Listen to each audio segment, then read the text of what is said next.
Questa è la giornata dell'orgoglio e dell'identità. Botteghe in vetrina, siamo maledettamente orgogliosi. La nostra categoria è fatta di botteghe, fatta di piccoli produttori, artigiani, commercianti, piccoli produttori che hanno piccoli negozi come questo purtroppo sfitto, che creano il buco nero in una città, che noi vogliamo invece riempire. Vogliamo far capire la nostra identità, il nostro sacrificio, il nostro impegno, soprattutto quello che è l'amore e la passione che ci mettiamo nel nostro lavoro. Siamo maledettamente orgogliosi perché abbiamo superato la grande distribuzione quando è arrivata, abbiamo superato in tempi più recenti il Covid, le varie crisi che ci sono state, abbiamo superato anche l'e-commerce, perché anche sull'e-commerce ci siamo adeguati, preparati e anche consegnatari al pari di nomi altisonanti. I piccoli negozianti, i piccoli bottegai desiderano e vorrebbero essere rivalutati agli occhi anche della politica, oltre che dei consumatori naturalmente, per tutto l'impegno, per tutto l'amore, per tutto quello che loro cercano di dare nel loro lavoro, anche con dei prodotti che molte volte o quasi sempre sono degli unici o degli unicum.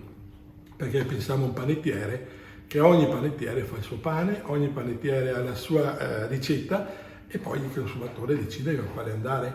O pensiamo al macellaio con quanto amore fa il suo lavoro, o al fruttivendolo che alle 4 di mattina sceglie personalmente al mercato cosa deve vendere nella sua giornata.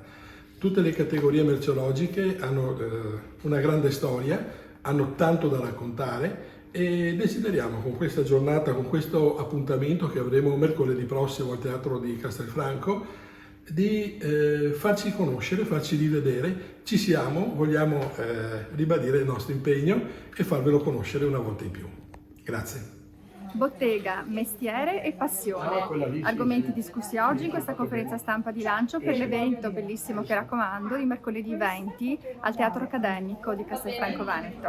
Una bellissima location e un bellissimo accento su un mestiere straordinario che è quello dei negozi, dei banconieri e dei bottegai, ma frutta, i panificatori, le macellerie come questa, oggi sfitta. È un grande peccato, una cura nei particolari nell'arredo, tutti i valori, molto attenti al sociale, tutti i valori che i piccoli negozi portano con sé, quindi l'attenzione è rivolta ai consumatori per la sensibilizzazione dei consumatori e della politica perché si rende conto del valore aggiunto che hanno i piccoli negozi nel ruolo sociale di domani.